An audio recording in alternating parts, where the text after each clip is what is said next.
reçu l'aide logistique, le soutien logistique de la France, des États-Unis et de l'Angleterre. Alors, comment se fait-il qu'aujourd'hui, ils le combattent, et non seulement ils le combattent, mais ils le combattent en plus avec les idéologues, les tuteurs idéologiques, financiers, mais à tout point de vue, c'est-à-dire l'Arabie Saoudite, le Qatar. Et est-ce que c'est normal ça? Pour combattre un fléau tel que le terrorisme islamiste, il faut commencer par combattre l'idéologie qui l'a produit. Or, les États de l'Occident soutiennent tous ces États-là. C'est une réalité. Et ça, et aujourd'hui, c'est...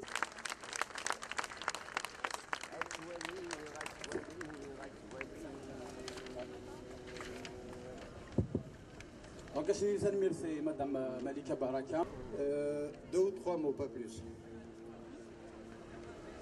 Pour que les choses soient claires, rappelons-nous de la fameuse déclaration du grand, que dis-je, du géant Keteb Yassine, qui disait la chose suivante: l'indépendance de l'Algérie, ce n'est rien d'autre qu'un transfert de colonialisme. Ça, il faudrait qu'on s'en souvienne. Awal Wissine, le deuxième mot que j'ai envie de vous dire, vu les circonstances actuelles, j'ai juste un mot à dire là-dessus, c'est islamontable.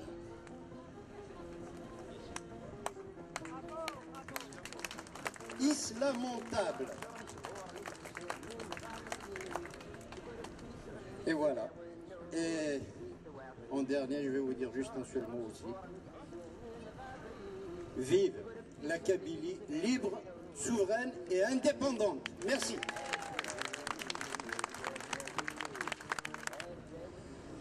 Dès qu'il y a un mort qui est contraire au principe de l'État algérien, il est mort en Kabylie. Il n'est pas mort en Algérie, c'est ce qui s'est passé avec Hervé. La deuxième, en ce moment, à cause de ce meurtre, il y a une désinformation sur les réseaux sociaux, sur les télés européennes, qui vient dire c'est pas en notre nom que ça s'est passé. Ben moi je suis berbère donc, et c'est pas mon nom non plus, donc je suis frère des Kabyles, et c'est pas mon nom aussi que ça s'est passé en Kabylie. Je vais dire aussi que ces gens, le Daesh, les GIA, l'AQMI, les Ben Laden et compagnie, ou les musulmans appelés modérés en Algérie, ils lisent tous la même source. Tous. Ils ont la source comme le Coran, la Sira, la Sunna et les hadiths. C'est la source du musulman modéré en Algérie, appelé ainsi, modéré. Ou l'islamiste, c'est la même source. Donc le Daesh aussi a ces mêmes sources. Donc c'est aux musulmans de regarder leurs sources et de trouver l'essence ou la cause du meurtre de Hervé et des 250 000 Algériens morts pendant la décennie noire. Si on regarde des informations aussi de tous les jours, dans une map monde, c'est dans les pays musulmans qu'il y a des morts.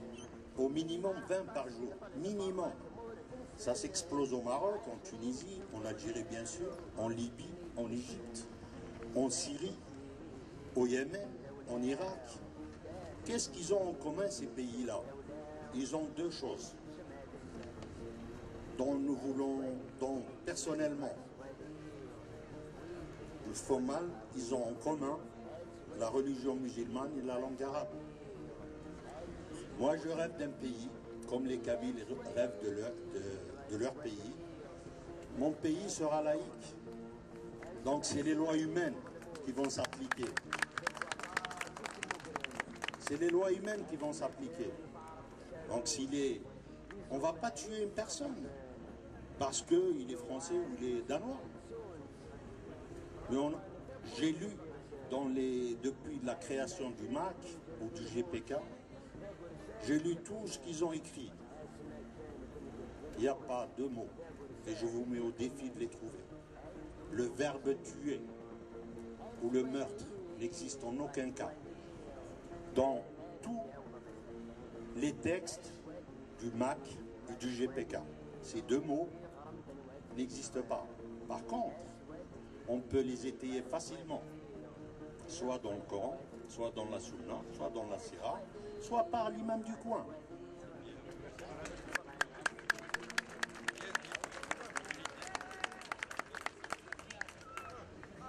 En fait, je ne suis pas un anti-musulman. Je veux bien qu'il y ait de l'islam. Mais sans leurs lois. Les lois humaines, le GPK, le Maccabile ou le Makchaoui, nous rêvons d'un pays où nous aurons des lois humaines. C'est nous qui décidons de quelles lois soient promulguées ou non. Pour la simple raison que les lois humaines, ben, si dans 2 ans ne nous convient pas, on peut les abroger. Mais les lois musulmanes, on ne peut pas. Le Coran, ça fait 15 siècles qu'il est là. Rien n'a bougé. Sharia al-Islamiyya, elle date du XIIIe siècle, contrairement à ce que beaucoup pensent. C'est des individus qui l'ont créé. Et ça n'a pas changé depuis 13 siècles. Par contre,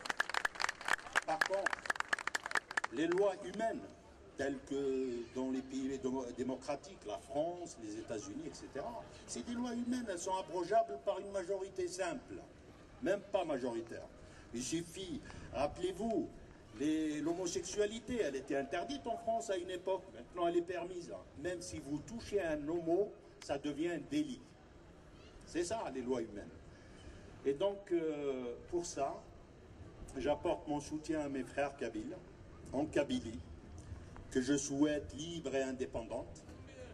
Et je répète ce que j'ai dit au début, c'est pas en notre nom, c'est pas au nom des Kabyles, c'est pas au nom des Berbères que les mauvaises choses se passent en Algérie. Voilà, je vous remercie et bon courage.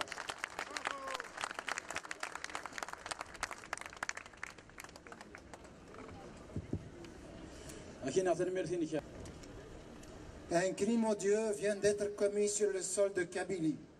Nous sommes profondément choqués. Nous tenons à rendre hommage ici à Hervé Gourdel et nous nous inclinons devant sa mémoire. Nos pensées vont à sa famille et ses amis. Nous savons pour l'avoir vécu nous-mêmes combien est profonde leur douleur. Nous la ressentons et nous sommes de tout cœur avec eux. Le lâche assassinat d'Hervé Gourdel, que nous condamnons avec la plus grande fermeté, nous interpelle. Il nous montre la face diabolique du régime algérien qui tente de voler le destin de notre nation et qui répand le venin salafiste sur notre territoire pour piéger notre droit à l'existence, la sécurité de nos enfants et leur avenir. La Kabylie a toujours été l'un des seuls bastions de la laïcité en Afrique du Nord. Notre culture millénaire et nos valeurs qui nous servent de repère nous donnent aussi la sagesse et le courage de demeurer un peuple pacifique, épris de liberté et de démocratie. Les Kabyles n'ont pas à se sentir coupables pour la simple raison qu'ils n'ont pas en charge la sécurité de la Kabylie. Et c'est justement là que réside notre drame. Tant que nous n'aurons pas le destin de la Kabylie entre nos mains, nous ne pourrons protéger ni nos enfants, ni nos amis. Tant que la Kabylie restera entre les griffes de l'État maléfique arabo-islamiste algérien, il déversera encore sur elle toutes les barbaries, tous les fléaux et tous les crimes. Notre combat pour la libération de la Kabylie du joug mortel d'Alger trouve aujourd'hui tout son sens. Nous appelons les Kabyles à se souder autour du GPK et du MAC pour permettre à la Kabylie de présider à son destin, pour lui permettre de protéger ses enfants, de protéger sa culture et ses valeurs. Merci. Avant toute chose,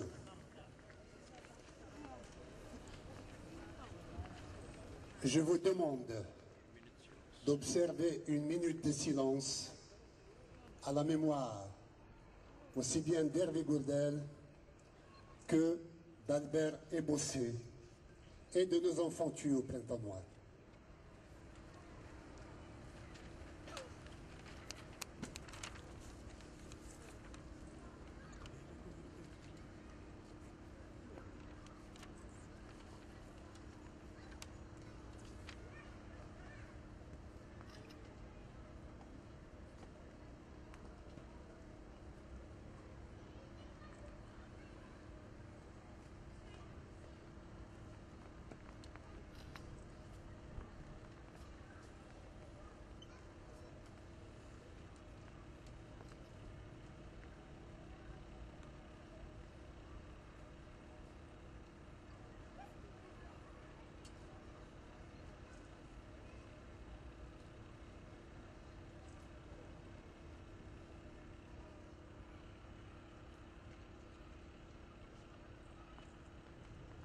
Fenmirth.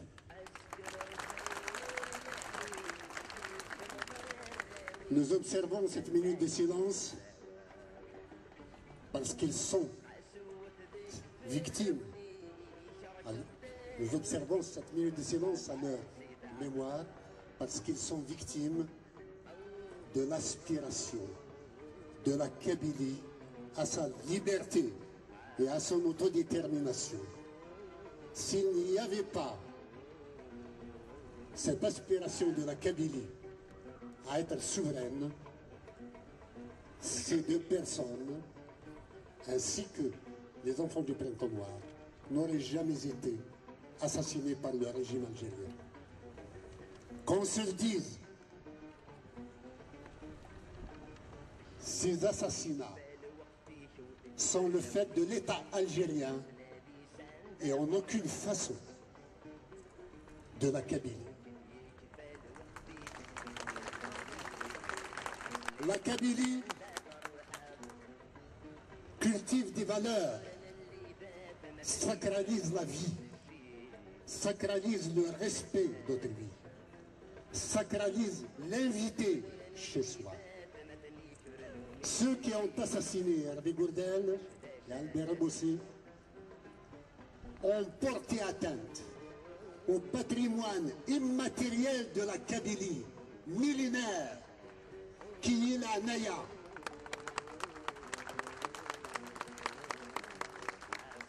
La Kabylie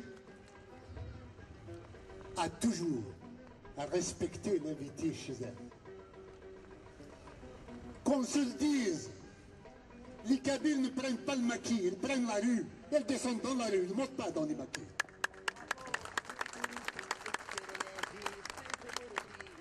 Qu'on se le dise, les Kabyles ne sont pas armés, c'est l'État algérien, ce sont les terroristes qui laissent circuler en Kabylie, qui sont armés. Qu'on se le dise, l'Algérie est la couveuse du terrorisme islamiste. Par l'école, par les médias, par les mosquées, par l'administration, par la justice, tout est mis en place, tout est mis en œuvre pour que les enfants d'Algérie de demain soient des coupeurs de tête, soient des enfants de la haine, soient des enfants de l'ignorance et de la barbarie. Comment voudriez-vous que nous, en tant que Kabyles, en tant que nation kabyle, qui refusons la violence, qui refusons la barbarie, qui sommes épris de savoir, de technologie, de modernité, de laïcité, puissions accepter de demeurer sous le joug d'un pouvoir aussi cruel, aussi fasciste, aussi haineux envers le monde entier. La Kabylie est dans son droit d'exiger qu'elle soit indépendante et souveraine.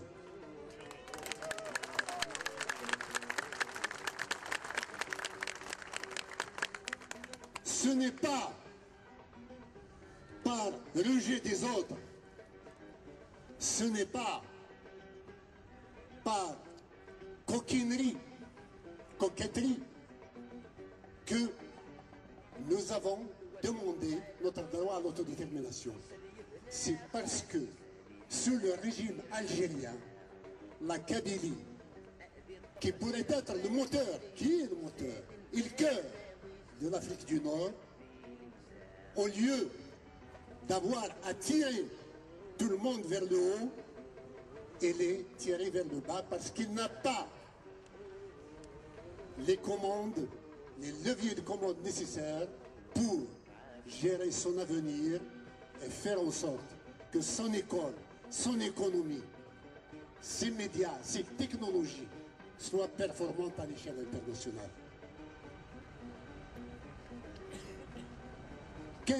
Qui peut accuser la Kabylie d'être le fief de l'islamisme comme on est en train de le faire en France? Les médias français font tout pour dire la Kabylie est le bastion de l'islamisme. Comment se fait-il que la Kabylie, qui est laïque, berbériste, kabyliste, soit tentée par l'aventure islamiste ou par les sirènes islamistes? C'est de l'impossible. En fait, l'islamisme n'est venu s'installer en Kabylie qu'à partir de 1997. Une fois que l'armée algérienne ait conclu un accord de paix avec l'AIS, l'armée islamique du salut, que l'on a décidé de transférer le terrorisme en Kabylie, justement, uniquement pour justifier la présence militaire massive en Kabylie. Nous sommes colonisés, nous sommes occupés militairement. L'espace kabyle est aujourd'hui sous contrôle militaire. Il n'y a pas 5 km de route où vous ne trouvez pas un barrage militaire. Comment se fait-il qu'avec plus de 100 000 soldats et agents de renseignement en Kabylie, une tragédie comme celle de Gourdel ait pu arriver? Comment, avec les technologies dont dispose le régime algérien, il ne puisse pas, ce dernier ne puisse pas surveiller le parc national du Djurdjura, qui ne fait que quelques kilomètres carrés? Il y a des invraisemblances qui font dire qu'en fait, l'entretien de la violence en Kabylie est juste l'alibi nécessaire pour la présence militaire et le contrôle militaire du Kabyle, dans la crainte qu'un jour ils se soulèvent pour leur droit à l'existence et à la liberté.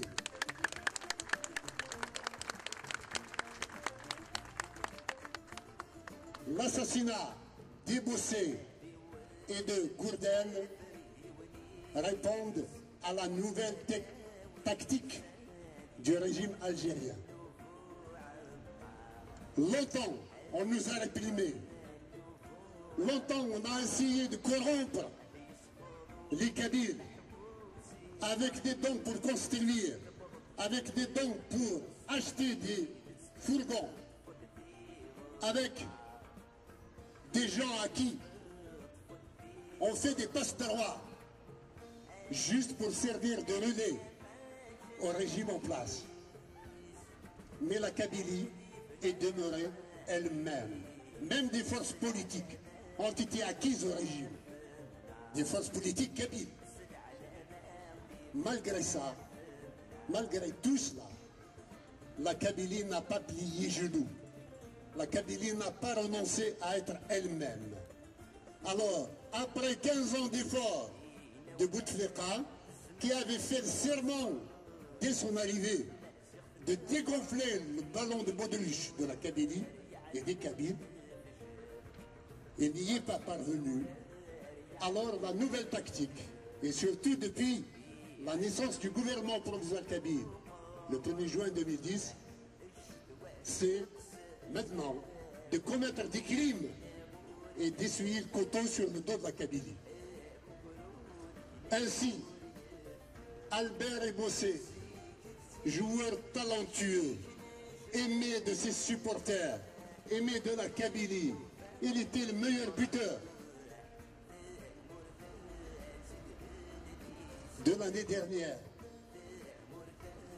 et qui se fait assassiner dans les vestiaires, probablement par des policiers.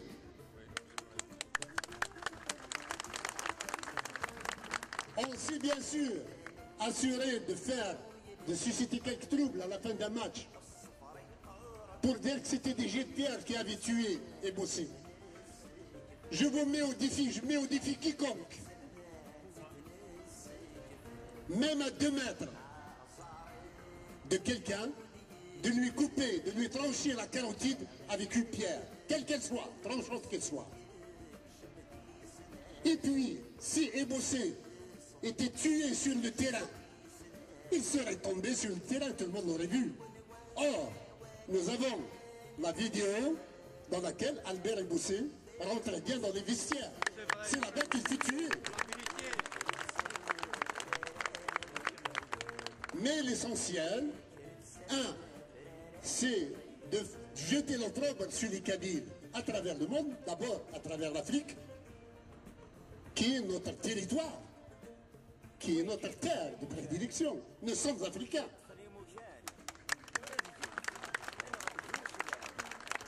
Et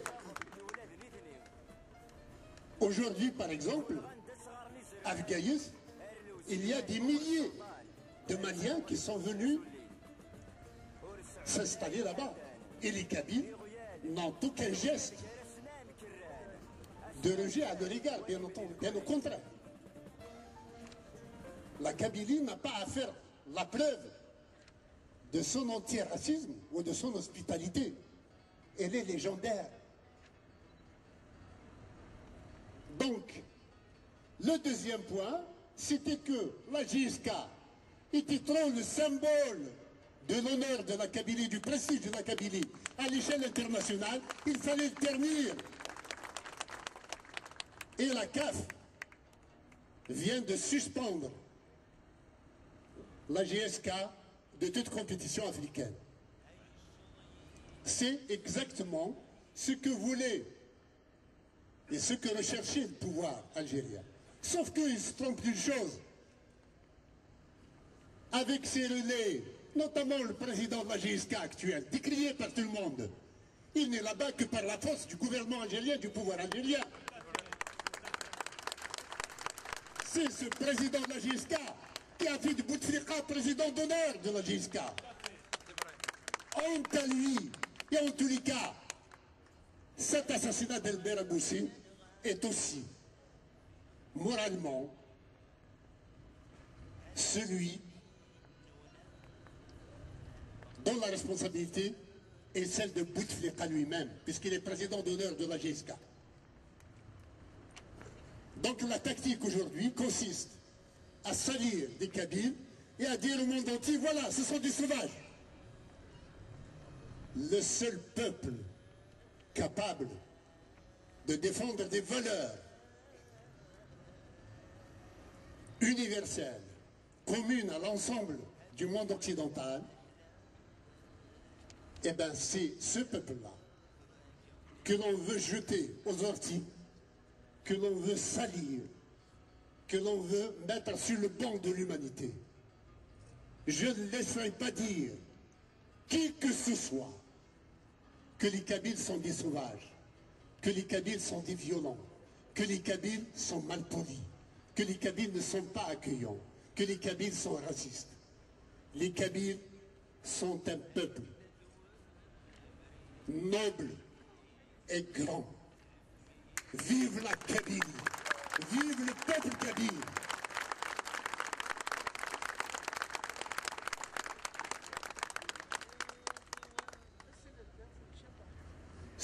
Hier, un aboyeur du pouvoir, et c'est là que l'on voit qu'il y a toute une machination à partir des Bossé, en passant par Gourdel, à ce que l'on en vienne à essayer de faire imploser la Kabylie. Un aboyeur du pouvoir, chargé par ses maîtres, a déclaré que elle n'exclut pas que l'enlèvement et l'assassinat d'Hervé Gourdel soient le fait du MAC, c'est-à-dire ceux qui luttent pour la liberté de la Kabylie. Eh bien, toute la Kabylie est du MAC.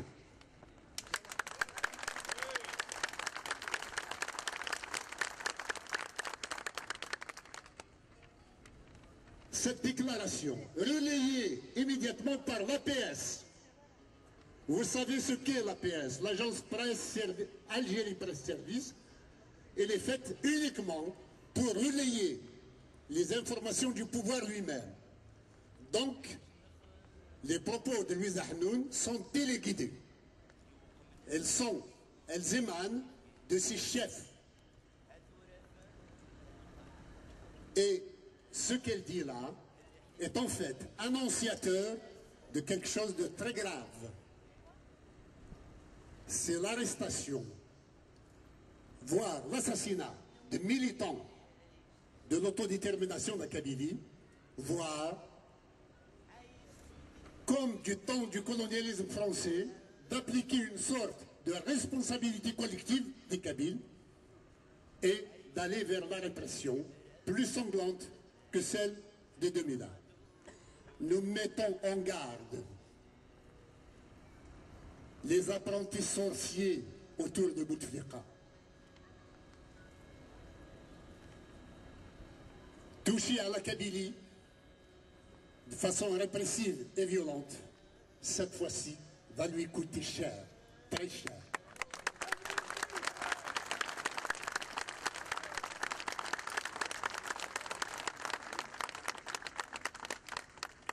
J'appelle toutes les Kabyles et tous les Kabyles.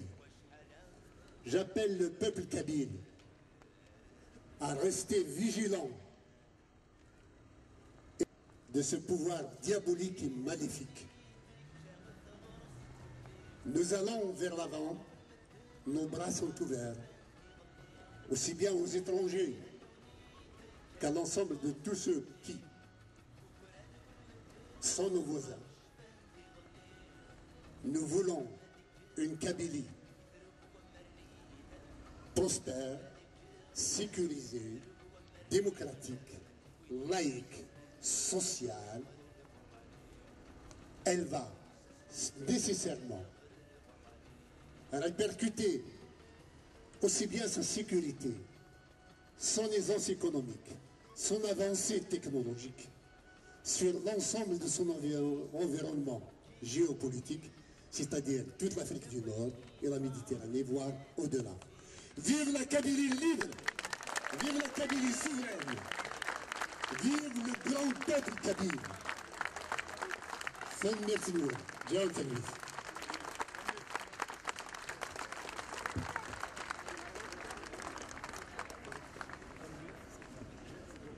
أشني سلميرتي ماش فرحات مهنية سلميرت هنو ديوشان سلام دي صغارنا voilà ça donne du courage القبائل الكلية إميلان وثمثنا qui s'intéresse encore à la cause.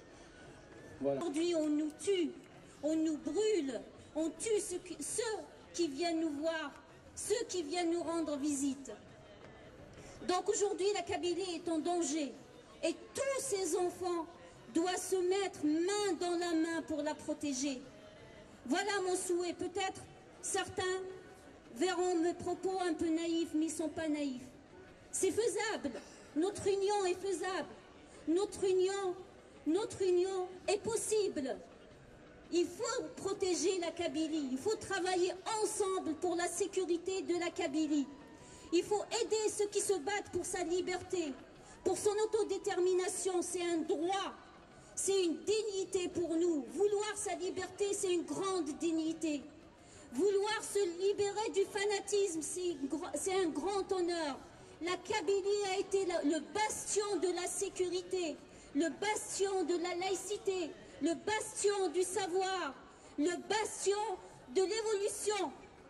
La Kabylie a donné les meilleurs de ses intellectuels au monde, a donné les meilleurs de ses ingénieurs, de ses informaticiens, malgré l'école arabo-musulmane.